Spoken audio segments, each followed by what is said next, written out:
Bienvenidos a nuestro canal PH, Asesoría Empresarial y Educativa. Este día de entrevista tenemos a un personaje muy especial que de hecho marca también la trayectoria de nuestro país y vamos a dar paso para presentar a Beleón. ¿Qué tal? Mucho gusto. Hola, buenas noches, ¿qué tal? ¿Cómo están? La verdad que el gusto es mío. Agradecerle la oportunidad aquí de dirigirnos para más que todo nuestros paisanos chalatecos. Así es, aquí con los chalatecos, que de hecho Chalatenango tiene una historia increíble que ha marcado muchísimos sucesos a lo largo, pues, tanto de la época colonial, de la época del conflicto armado, hasta lo que tenemos actualmente. Coméntanos un poco más, ¿qué hace? ¿A qué se dedica? ¿Cuál ha sido aquellas motivaciones e inspiraciones que lo llevaron a redactar el libro y de hecho también mencionar el nombre también del libro? Ok, bueno, el nombre, vamos a empezar con el nombre del libro. El nombre del libro es Y pensé que había sufrido. Bueno, en la actualidad yo me dedico a trabajar en lo que es la construcción acá en Nueva York, en la actualidad, aunque hemos trabajado de todo un poco. Con esto de la pandemia, yo perdí un trabajo que tenía por 20 años. Había tenido solamente un trabajo prácticamente acá en Estados Unidos. Pero yo le digo a las personas que cuando las manos están bien, el cuerpo está bien, pues uno hay que trabajar siempre y cuando sea honestamente en lo que sea. No hay que tenerle miedo a ningún tipo de trabajo, ya que después de eso trabajé en mantenimiento de piscinas, cortando árboles, pintando, incluso estuve trabajando un par de semanas en el consulado salvadoreño acá en Nueva York, así que yo puedo trabajar con una computadora, un lapicero, una pala, un machete, lo que sea. Todos los trabajos son dignos. No hay Así. por qué tener pena. Hasta barrer, agarrar una escoba y ponerse a limpiar el piso para alguna compañía no tiene nada de malo. Todos los trabajos son honestos, todos los trabajos son buenos. Eh, pues me motivé a escribir ese libro en parte para que las nuevas generaciones conozcan la historia de lo que usted estaba narrando de Chalatenango, que tiene un montón de historia oculta por ahí, cosas que la gente no sabe, ¿verdad? Aún los que somos de la misma generación, hay sucesos de que no nos pudimos dar cuenta de las cosas que pasaban. Desgraciadamente, Chalatenango, en la época de la guerra que nos tocó vivir a nosotros, del 80 al 92, pues por ser una zona montañosa, pues era estratégica tanto para la guerrilla como la Fuerza Armada. Y pues de ahí que han sucedido tantas desgracias en esos años. Cuando yo terminé de escribir mi libro, leí otro libro que se llama Un día en la vida, de un señor de apellido Argueta, que hay varias escenas que son parecidas al libro que yo escribí también, así es que la verdad que me emocionó mucho leer otras historias de ahí del departamento, muy bonitas. Y pensé que había sufrido. Realmente a veces hay sucesos en la vida que van relatando altibajos en cada persona. Normalmente uno tiene cierta conceptualización de la vida y la vida misma nos va preparando para ciertas situaciones, la familia, la condición, probablemente la educación, la sociedad, el medio como tal. Y realmente lo que usted menciona ya es como una antesala, el prepararse para todo, estar siempre dispuesto a hacer las cosas bien, porque de eso se trata, y creo que también de eso nos caracterizamos los chalatecos, de hacerle frente. Hemos pasado por ciertos periodos y muchos sucesos que nos han marcado y de hecho cada joven, cada generación debe de aprender de ello. Así es que coméntenos un poco más sobre la historia que embarga toda esta situación que hay en la narrativa. Sí, exacto, lo que usted mencionaba de que, y pensé que había sufrido. Muchas veces nosotros nos enfocamos más en los problemas que en las soluciones y a veces sufrimos en vano. A veces decía un filósofo que la mayoría de problemas solamente están aquí en la cabeza. No son tanto lo que, no es tan, el problema no es tan grande como nosotros lo imaginamos. Y pues, como decía don Facundo Cabral, que de la cuna a la tumba transitamos una escuela, lo que uno llama problemas, en verdad es aprendizaje. Todos los días se aprende algo de los problemas. Es como salimos adelante. Alguien mencionaba que una persona que nunca ha tenido problemas tiene una vida bastante aburrida porque es como no salir de la rutina, ¿verdad? Entonces, pues se aprende mucho, y eso le ayuda a uno como a forjar el carácter, a ser una persona más fuerte, porque haber pasado tantas cosas como la muerte de familiares, la desaparición de amigos, muerte de amigos, pues la hace una persona más fuerte a uno. Entonces el libro se trata de eso.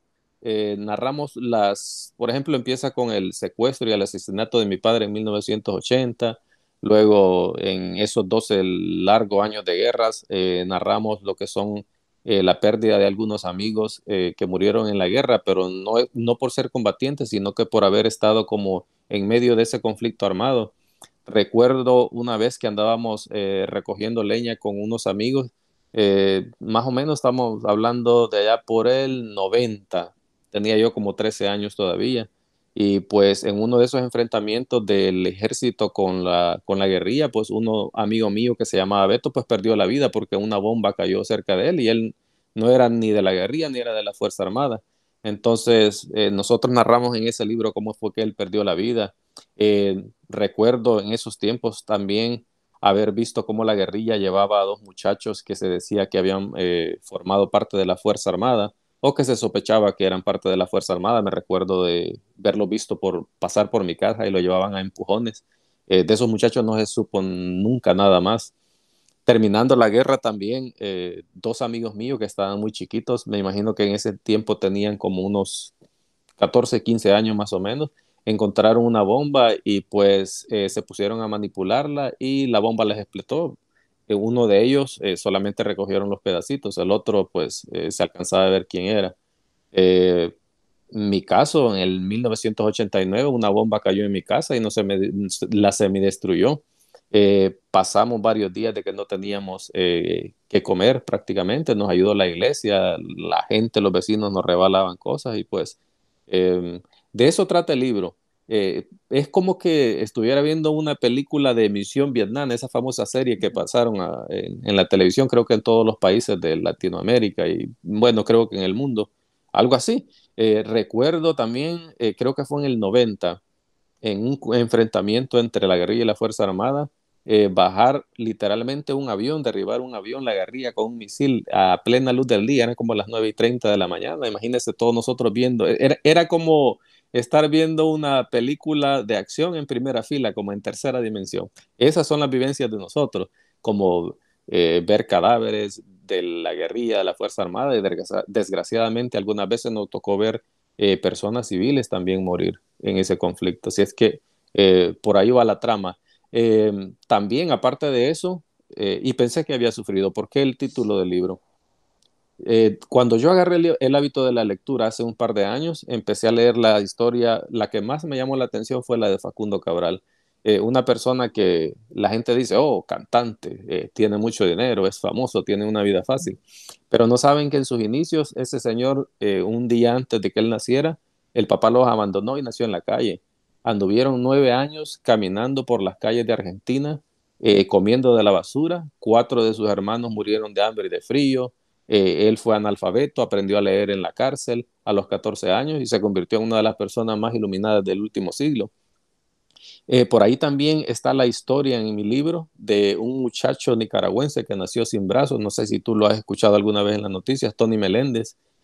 Un muchacho de que él quiso salir adelante, pues, y aprendió a manejar con los pies, a tocar la guitarra con los pies, a escribir. Aparte de eso, canta y da terapias, da charlas para personas que se quieren quitar la vida porque tu esposo te dejó, porque tu esposa te dejó, porque perdí la casa, porque perdí el trabajo, porque necesito dinero. Imagínate que personas como él nos dan unas grandes lecciones de vida. Entonces, al final de todo esto, uno dice, yo tengo mis pies, tengo mis manos, tengo mis ojos, tengo mis 5 sentidos completos, puedo abrazar a mi hijo, a mi pareja, puedo ver a mi madre, puedo jugar al fútbol, puedo reír. Entonces, esas son las cosas que valen la pena. Cuando tenemos todo eso, entonces cuando nos damos cuenta de que verdad somos millonarios.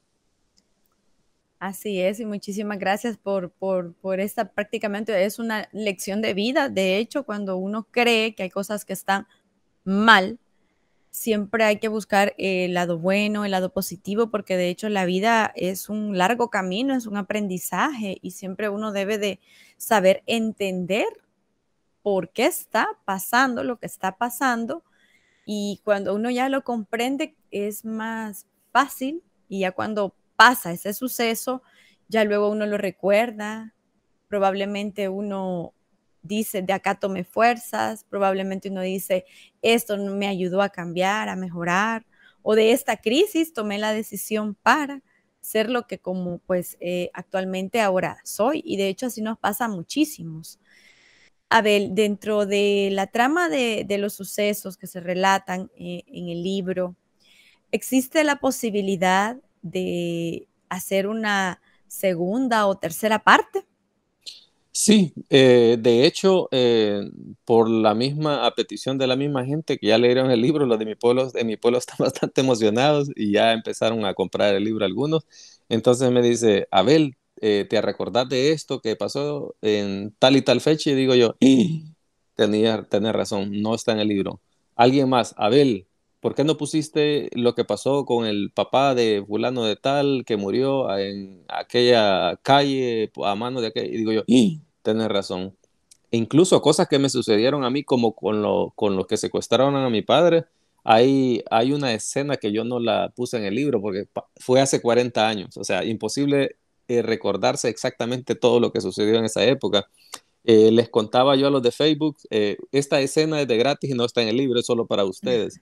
Cuando yo ya tenía como 18 años, yo ya sabía quiénes eran los que habían secuestrado a mi padre, porque eran las autoridades de los escuadrones de la muerte, las autoridades de esa época, no me recuerdo cómo le decían, la Guardia Civil, bueno, las autoridades de esa época.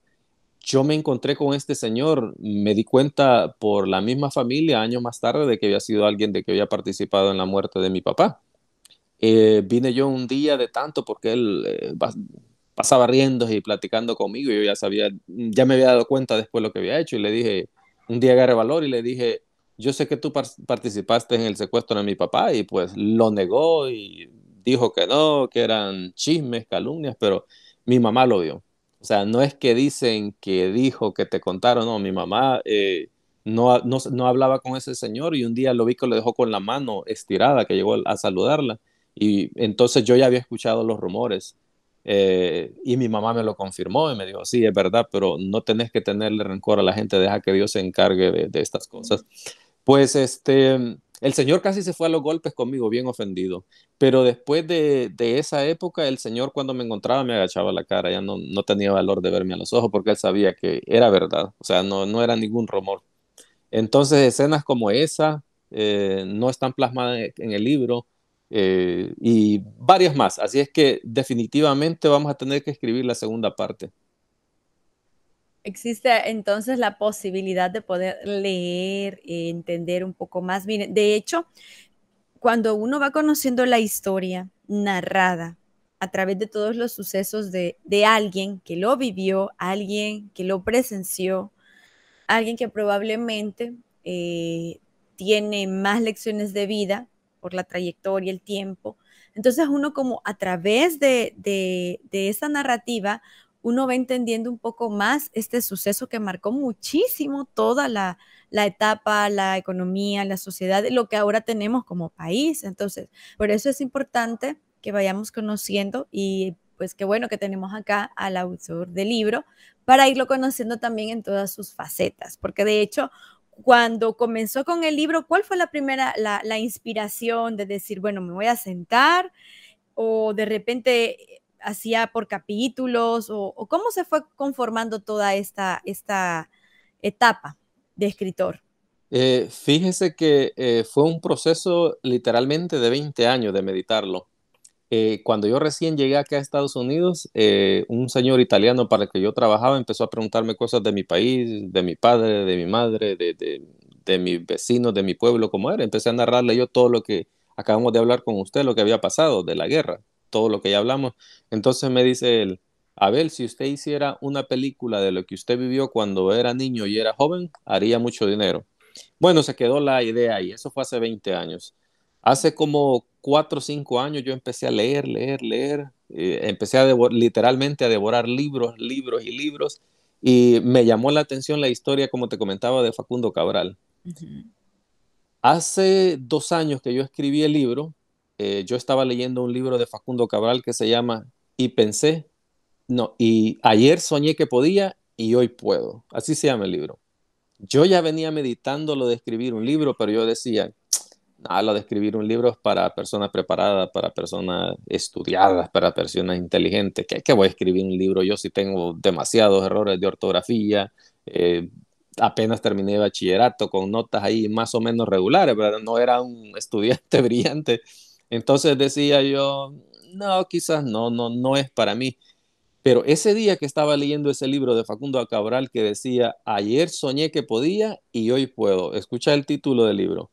Entonces viene mi hijo, me ve leyendo ese libro y me dice, ¿y tú cuándo vas a escribir tu libro? Y dije yo, no, dije yo. Y se me vino a la mente el recuerdo de ese señor de hace 20 años que me dijo, 20 años que me dijo, si tú hicieras una película de lo que has vivido, harías mucho dinero, el título del libro y ayer soñé que podía y hoy puedo y yo lo venía meditando, entonces como que todas las cosas se juntaron así, o sea, era el momento perfecto y dije yo, no, me tengo que poner a escribir y habían días de que después de salir del trabajo yo me desvelaba, llegaba porque se me venía todo así rápido. Llegaba a las 2, a las 3 de la mañana escribiendo, aprovechando que las memorias estaban fluyendo así. Entonces, luego paraba un día porque me quedaba pensando yo, puchica, hace 40 años y quería hacerlo como en orden cronológico, no quería como Mm. lo que pasó en el 90 y después pasar al 80 y así, no. Entonces tuve que irla ordenando las escenas así en orden correlativo y pues se logró. Me costó más o menos un año escribir el libro. La otra porque tengo bastantes errores de ortografía, entonces cada vez que tenía dudas de una palabra, si era con B grande o con B pequeña, tenía que ir a Google. Aunque aquí la editorial se lo corrige, pero también es una vergüenza presentar algo así tan mal escrito. So, tratamos de hacerla como de la mejor manera posible. En ese proceso de escribir, de corregir, me imagino que igual el momento para poder redactar y todo, como lo menciona, de repente, no sé, el cerebro trabaja así, tipo 1, 2 o 3 de la mañana, Uh dormido, -huh. algo se vino una idea y a escribir y escribir y escribir.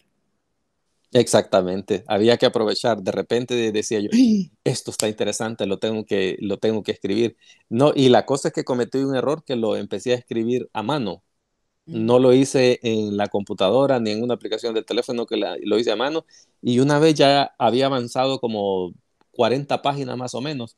Y por querer llevarlo, como te digo, en orden cronológico, hubo una escena que era bien interesante y me tocó volver a escribir otra vez porque no lo había hecho en el computador, sino que lo había hecho a mano. Entonces, para que quedara bien escrito, volvimos a empezar de nuevo. Y sí, a veces estaba acostado ya casi durmiendo y me decía yo, esta escena no tiene que ir en libre. Entonces me levantaba y escribía así. Bueno, entonces sí, dentro de las principales motivaciones de todo el entorno también es que la misma familia a veces él coloca como retos, de hecho, su niño, ¿y cuándo vas a hacer tu libro? Yo creo que también desde ahí como que a uno le marca algo, le da aquella como espinita y decir, tomar la decisión y comenzar. En cuanto a la editorial, fueron bien flexibles, no hubo ningún tipo de problema. Me imagino pues que hacen las correcciones, hacen algún tipo de sugerencia, pero se mantiene la esencia. ¿No hubo ninguna dificultad?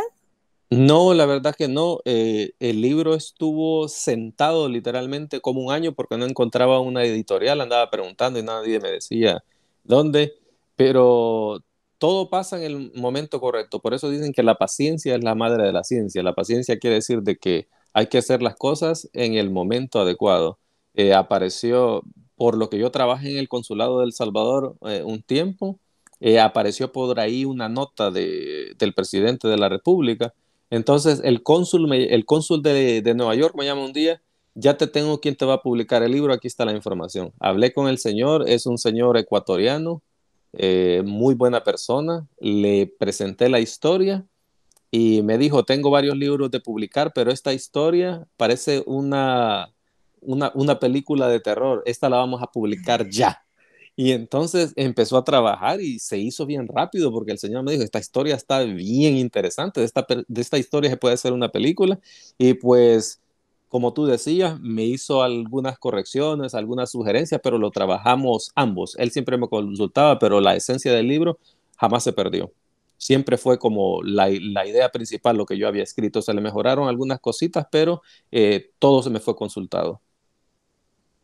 Bueno, qué chivo así, como decimos a los Qué salvadoreños, qué chivo. bueno, qué chivo, qué bueno que hay trabajo en equipo realmente, porque a veces se ven dificultades que no, mire, hay que cambiarle tal cosa, entonces ya ahí como comienzan algunos descontentos, pero respetar la parte, la esencia, creo que sí, las editoriales, eh, bajo ese respeto de los derechos del autor, las consultas, es algo muy, muy importante, de hecho, el momento pues, de tomar la decisión de buscar la editorial correcta y también al momento pues, de publicar. ¿Cuántos ejemplares hay hasta el momento? El libro está en Amazon, así es que en Amazon puede, ahí va a estar para el resto de la vida. Yo creo que yo me voy a pasar a la otra vida y ese libro va a quedar ahí, porque en Amazon, tú sabes, la Sí. tienda más grande de ventas que hay en el mundo ahorita, entonces, ilimitado. De hecho, ayer salió la versión en inglés, ya se empezó a vender también. Yo solamente imprimí 500 copias para venderlas yo en mis redes sociales. De esas 500 copias, 300 ya fueron vendidas en menos de 2 meses. Así es que la aceptación de la gente ha sido bastante, bastante buena.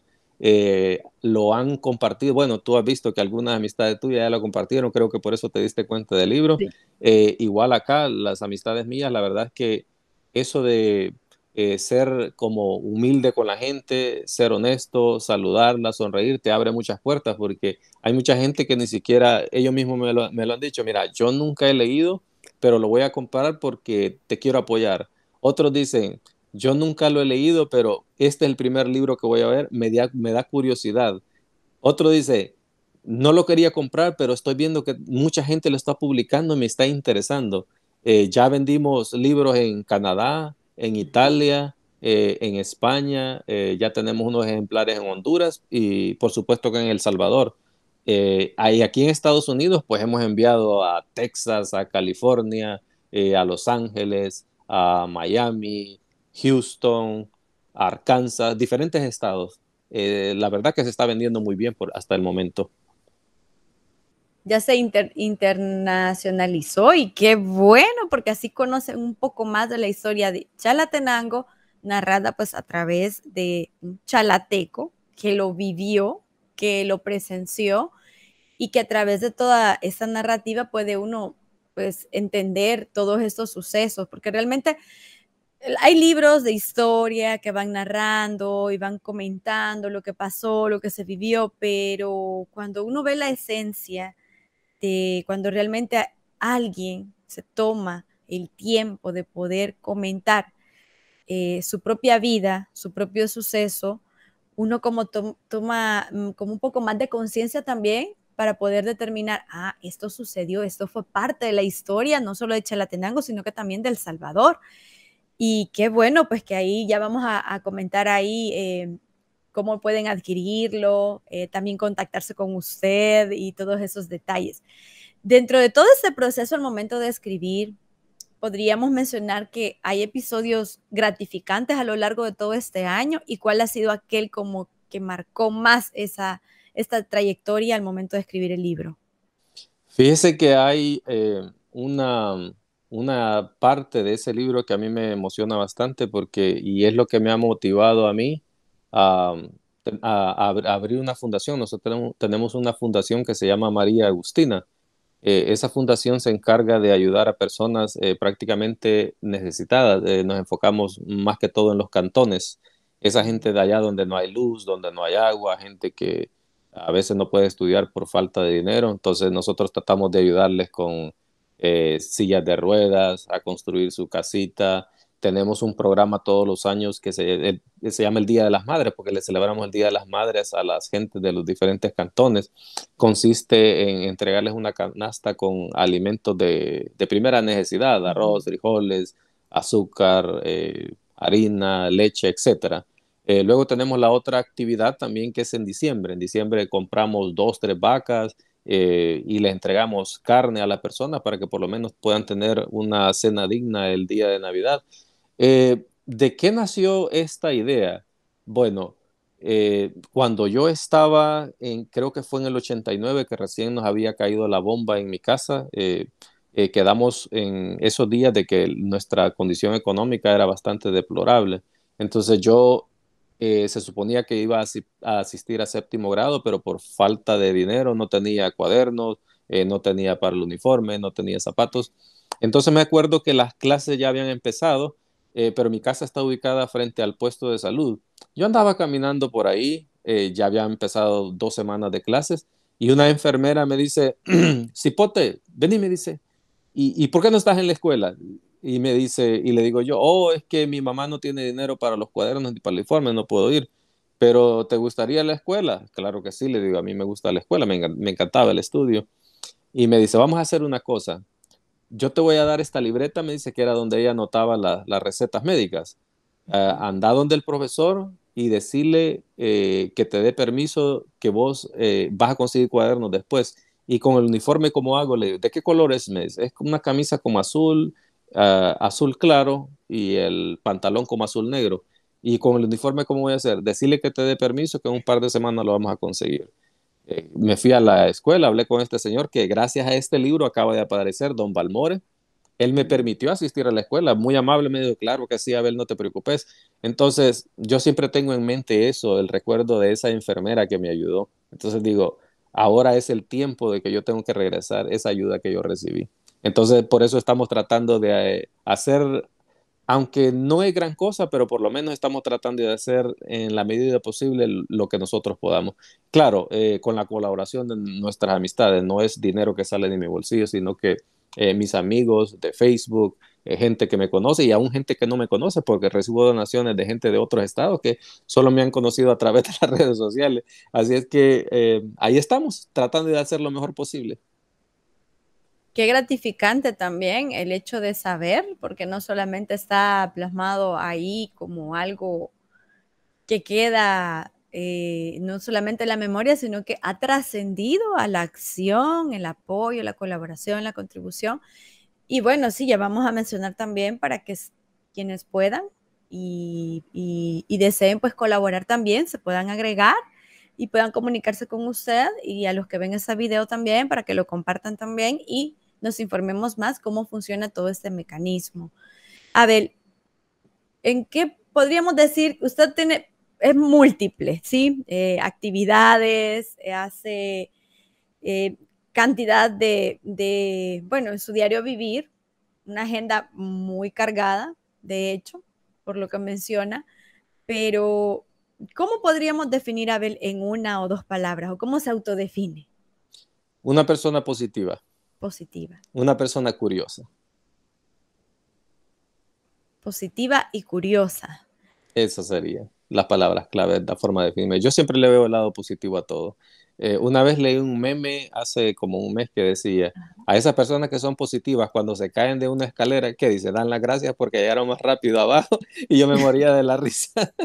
Porque yo le veo, yo siempre cuando me pasa algo malo, cualquier cosa, por ejemplo en la pandemia que perdí el trabajo de 20 años, eh, cualquiera se decepciona y cae en depresión y todo, porque 20 años son 20 años en una compañía, es como volver a empezar de nuevo. Yo dije, por algo pasan las cosas, voy a aprender a hacer otro tipo de trabajo y ahí estamos, aprendiendo el oficio de la construcción. Así es que hay que ser positivo siempre, todo tiene solución. Eh, todos los problemas están prácticamente aquí en la cabeza. Imagínate si una persona sin brazos pudo aprender a manejar y a tocar la guitarra, ¿qué no puede hacer uno que tiene todas sus extremidades completas? Así es que yo, si habría alguna persona, alguna palabra para definirme, prácticamente sería como una persona positiva. Realmente sí lo es, de hecho el ejemplo de caer de la escalera y decir llegué más rápido, creo Sí. que sí. ¿Qué es lo que más le gusta hacer? Compartir tiempo con mi hijo. meditando, me estaba dando cuenta yo por qué yo soy siempre con mi hijo, llamarle, ir a los partidos de fútbol con él, ir a los entrenamientos con él. Y en el fondo creo que se me vienen a las memorias cuando yo era un niño la ausencia de mi padre, ya que lo perdí a los 3 años. Entonces, a la vez que le doy ese amor, ese apoyo a mi hijo, estoy recordando a aquel niño que tuvo esa falta de apoyo, ese amor, esa falta de apoyo económico y todo. Entonces, una es esa y la otra es siempre estar abriendo un nuevo libro.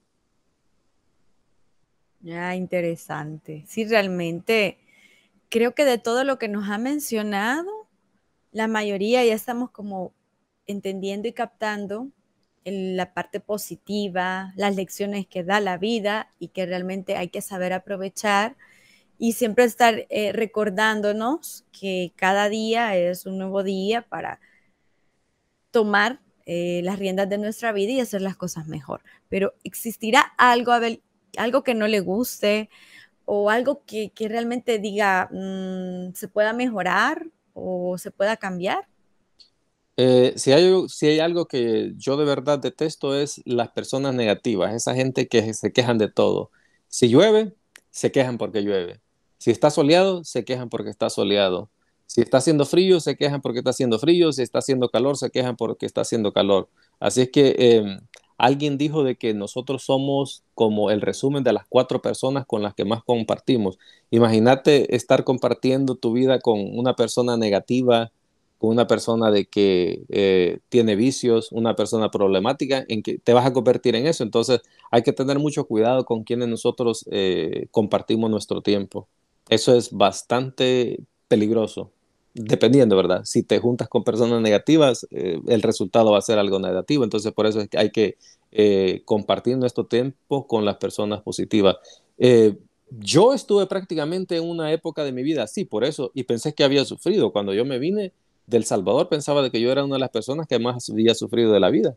Cuando empecé a leer, a averiguar historias, ver documentales, entonces dije yo, no, tengo que rectificar. Yo no he sufrido como otras personas han sufrido. Las personas que yo ahora admiro, me he dado cuenta que han sufrido más que mí. Y hablando de personas que admira, realmente, ¿a quiénes admira? Facundo Cabral, él es como mi filósofo, mi escritor favorito. Aparte de eso, si hay algo que admiro yo también es a la mujer. Yo soy como un fiel defensor del sexo femenino. Hay personas de que no valoran de que la mujer a veces tiene 2 trabajos. Tiene el trabajo que hacemos como todo, que salimos de la casa a un empleo, a ganarnos la vida, pero la mujer luego de eso regresa a la casa a hacer como las tareas domésticas. O sea, la mujer nunca para. Y dijo el mismo Facundo Cabral que en los últimos 3000 años los hombres hemos hecho más de 5000 guerras y lo que la mujer ha hecho en eso todo este tiempo es seguir dando vida, seguir dando a luz. Entonces, el hombre destruye y la mujer construye. Entonces, por eso que yo soy un edípico. Ay, qué bonito, sí. De hecho, el valor que se le da y la posición también de lo que menciona a la mujer es importante saber porque de hecho es parte también de la educación, de la cultura, de cómo también de generación tras generación lo vamos también inculcando y también el hecho de rodearnos de las personas correctas para poder y continuar también con este aprendizaje para que vivamos o convivamos también en una sociedad de igualdad, en la parte pues también de los derechos y saber reconocer el valor que tiene en la sociedad pues la mujer como tal. Qué bonito que lo narre y sea de esa manera. ¿Existe, Abel, algún episodio al momento pues probablemente de escribir o de relatar o algún suceso del cual lo considera usted como un desacierto y ya sabemos que es una persona muy, muy positiva y diga, de aquí salgo porque salgo? Sí, sí, lo que te comentaba antes de que en cierta época yo dudé de escribir el libro por lo mismo. uno mismo se pone los impedimentos, uno mismo está diciendo, no lo puedo hacer, no lo voy a hacer porque me van a criticar o algo.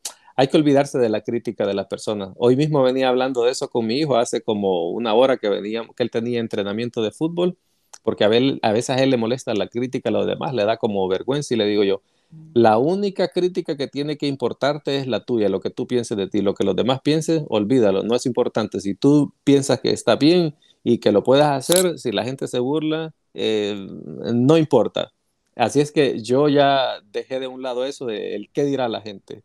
Ya no me interesa, ya no vivo de la crítica de la gente, porque a veces hasta para ser feliz uno hay que dejar de escuchar las críticas. Hay que ser feliz por lo que uno quiere hacer, no porque por lo que la gente quiere que haga. Exactamente, yo creo que es el mejor consejo y sobre todo también para los jóvenes, que a veces también la etapa de la adolescencia, en la juventud, como que marca eso de qué van a decir, no lo voy a hacer por tal razón, o muchísimas veces se queda aquel nivel pues de frustración de poder hacer una actividad y no se hace porque existe ese temor, probablemente algunos, la familia puede ser el obstáculo, para otros los amigos, y ahí viene la importancia que nuevamente recalcar, saber rodearse de las personas correctas y de las personas que uno realmente admira. A ver, en su tiempo libre, ¿a qué se dedica? Mi tiempo libre, un gran porcentaje de ese tiempo libre se lo dedico a mi hijo, por lo que te mencionaba de que en el fondo, como yo cada vez que abrazo a mi hijo, cada vez que veo a mi hijo, se me llena el corazón de alegría y digo yo, si yo hubiera tenido un papá así, de que me hubiera abrazado, pero yo sé que no fue culpa de él, o sea, lo de mi papá son casos especiales, pero hay tantos casos de padres de familia de que se divorcian de la mamá y se olvidan de los hijos. O sea, está bien que por A o B motivo te divorciaste de eso, pero no tenés que, de los hijos no existe divorcio porque es tu sangre. Entonces, una gran parte de ese tiempo se lo dedico a mi hijo. La otra parte de ese tiempo, yo siempre vengo a mi casa, perdón, a leer mis libros. Yo le dedico 2 o 3 horas diarias siempre a la lectura, tratando de aprender algo. Siempre hay...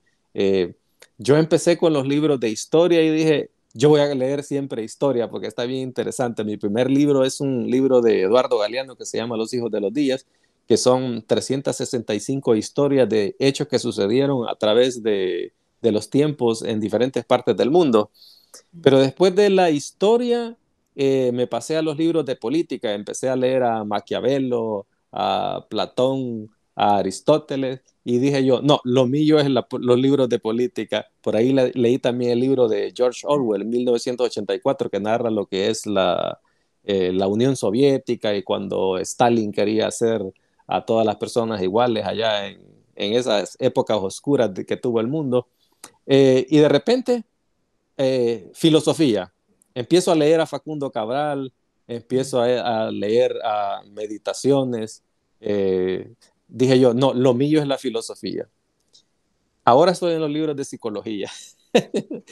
Estaba leyendo un libro bien interesante que se llama Pensar rápido, pensar despacio, que te Ah, explica de que nuestra cabeza dice que nuestra mente está programada en dos sistemas, una que piensa rápido y otra que piensa despacio, y es donde nosotros cometemos bastantes errores, porque cuando debemos de pensar rápido, estamos pensando despacio, y él te pone ejemplos. Por ejemplo, si yo te digo 2 más 2, inmediatamente uno dice 4, ¿verdad? Pero si yo te digo 480 por 375, ya hay que quedarse pensando. Pero si ujú. yo lo hago rápido, voy a cometer un error, tengo que meditarlo bien. Entonces, ahí es donde él explica de que el cerebro a veces comete esos errores en la vida para tomar ciertas decisiones en la vida. Así es que nos estamos pasando ya por todo, por historia, por política, por filosofía y por psicología, a ver qué viene más en el futuro. Pero sí, leer, la verdad es de que el que no ha agarrado el hábito, yo se lo recomendaría. De hecho, te quiero comentar que tengo un proyecto para los niños de mi municipio. Por ahí tengo un donativo de libros de un diputado que se llama Saúl Mancilla, que me ha donado un lote de libros porque yo les comenté este proyecto. Yo le ofrecí estos libros a los jóvenes, pero los jóvenes como que andan en otras cosas. No me pararon bola, como decimos en El Salvador, no me hicieron caso. Hoy que yo mandé los libros para El Salvador, mi libro, hubo una señora de escasos recursos que me dice, a ver cuánto vale su libro. Yo le digo, vale $20. el libro está un poco caro, yo lo reconozco, pero tiene un motivo. Parte de ese dinero nosotros lo vamos a donar para la fundación para seguir haciendo obras como las que venimos haciendo para Navidad, Día de las Madres. Hoy voy a donar una parte de libros para este mismo proyecto. Entonces la idea me la dio esta señora que me dice, voy a ahorrar, voy a ver cómo hago para conseguir esos $20 porque a mi hijo le gusta leer. Entonces dije yo, ¿sabe qué? Vaya a la casa, dígale a mi hermana que le dé el libro, yo le voy a escribir a ella, se lo voy a regalar. La señora muy agradecida. La hermanita de este niño un día me escribió, no, vi que lo publicó y le digo, ¿dónde consiguió el libro? Y me dice, oh, yo soy la hermana del niño de que usted le regaló el libro. Entonces, cuando él se va para la escuela, yo me quedo leyendo el libro, está muy interesante. Entonces digo yo, tengo que conseguir libros para este tipo de niños que uno se da cuenta que a veces las personas que quieren leer son las que no pueden comprar el libro y el que quiere comprar el libro tú se lo ofreces no lo quieren leer. Entonces ahí tenemos ese proyecto. Vamos a incentivar a los niños con pizza, con un plato de comida, con algo para que vayan a leer. Y lo mejor es comenzar a fomentar en la etapa pequeñitos para que ya el hábito se va creando, se va generando a través también de todas esas actividades. Así que creo que paso ya a la parte de qué hacer, qué proyecciones hay a corto, mediano, largo plazo. Pues acá haciendo como un resumen, hay más libros por escribir, hay más, muchísimos más proyectos también a través de la fundación. ¿Y qué más podríamos decir que hay a través pues, de Abel? Es una persona multidisciplinar, de hecho. Sí, la verdad es que hay varios proyectos a corto, a mediano y a largo plazo. Vamos a ver qué dice el tiempo, porque a veces uno hace los planes, pues Dios dice cómo van las cosas. Pero sí, como fundación queremos crecer, queremos llegar a comunidades que todavía no hemos podido ayudarles en actividades como el Día de la Madre o la cena navideña, ayudarles con la construcción de sus casitas. Queremos como aumentar esa ayuda. En lo que corresponde a los libros, pues tengo más o menos 4 o 5 temas más que escribir. De hecho, ya estoy escribiendo el segundo libro que se llama ¿Quién es el verdadero animal? Que es una comparación de nosotros, las personas, con los animales, que a veces yo les digo que a veces yo quisiera ser mejor animal porque los animalitos nos dan unas grandes lecciones. Sí. So, si te pongo el ejemplo, por ejemplo, de la hormiga, no vas a ver una hormiga que esté por ahí, que dicen que se quedó durmiendo, que esté inquieta, siempre la vas a ver desarrollando una función en la colmena siempre.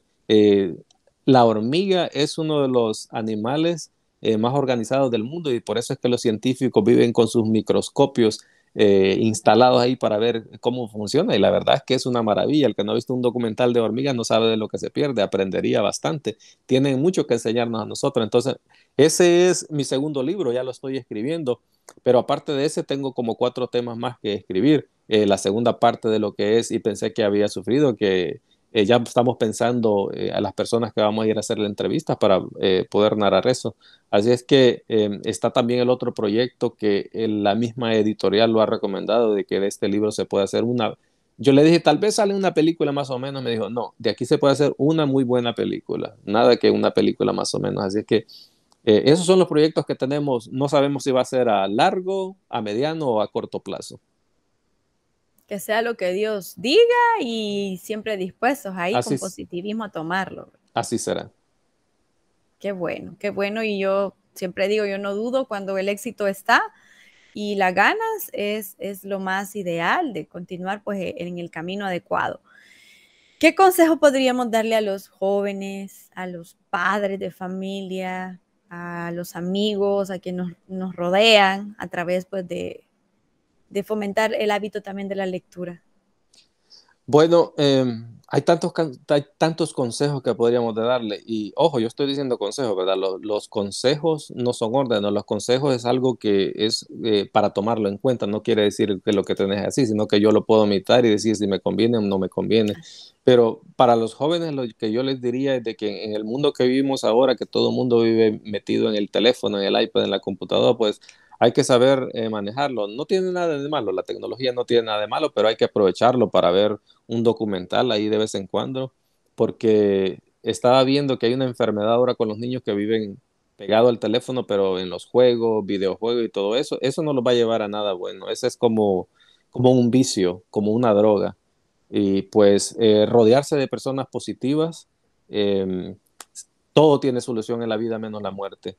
Así es que si alguien piensa que la está pasando mal, como dijo don Facundo Cabral, siempre hay otro que está más jodido que nosotros.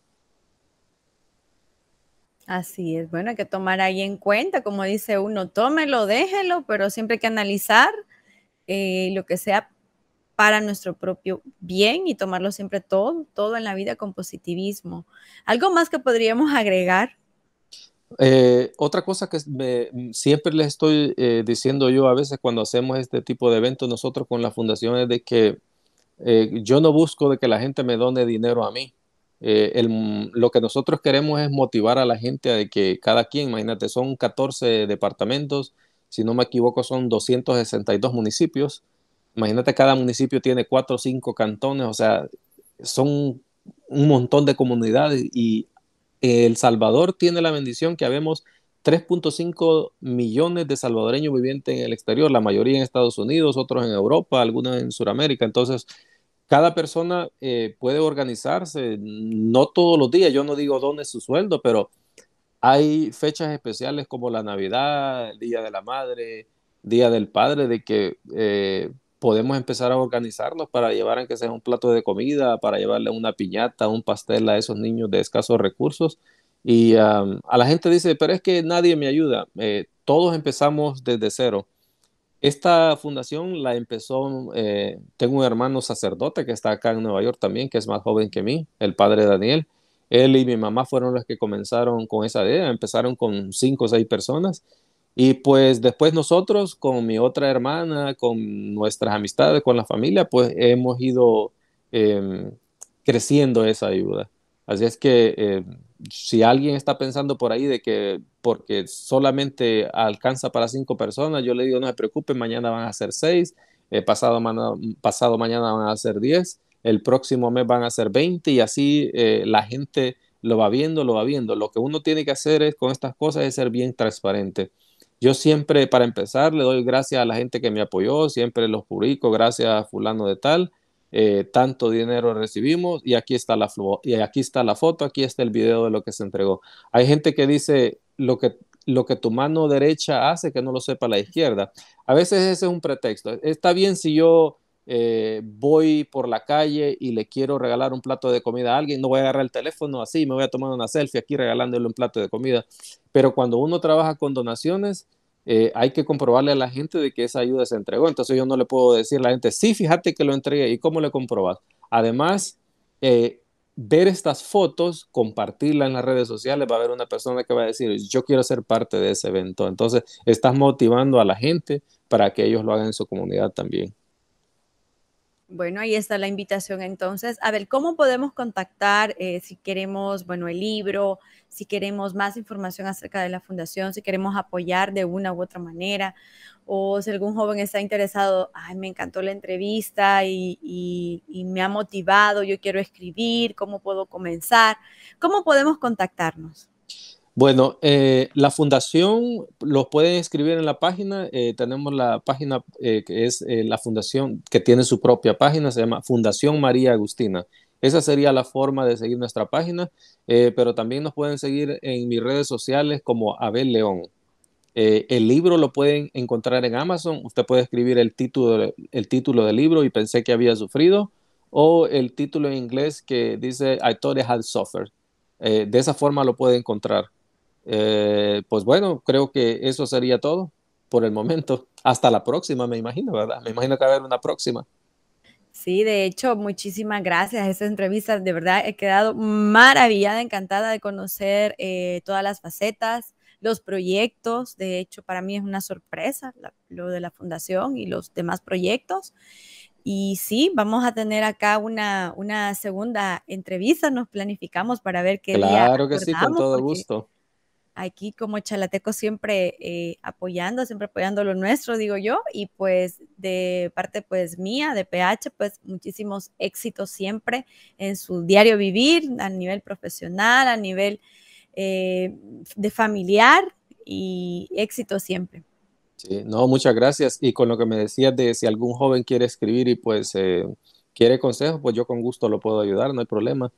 No soy profesional, no soy escritor famoso todavía, pero yo le puedo dar un par de consejos y si cree que le puede ayudar, pues me puede contactar. Yo estoy abierto a todas las personas, yo siempre cualquier consejo que necesiten, pues yo, en lo poco que sé, ¿verdad? Porque no soy una persona muy inteligente, pues pero yo les puedo echar la mano en lo que sea.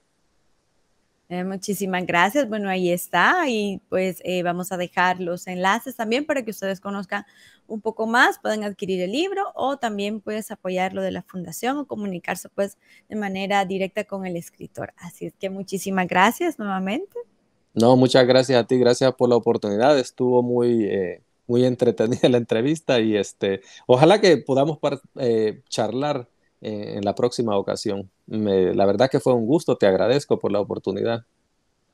Bueno, muchísimas gracias. Saludos a todos y nos vemos en la próxima entrevista. Por favor, no olviden compartirlo, suscribirse, activar la campana para que le llegue la notificación de cada uno de esos videos que son muy, muy interesantes y tenemos muchísimos más segmentos de educación y también para empresas. Así es que saludos y se cuidan. Cuídense, adiós.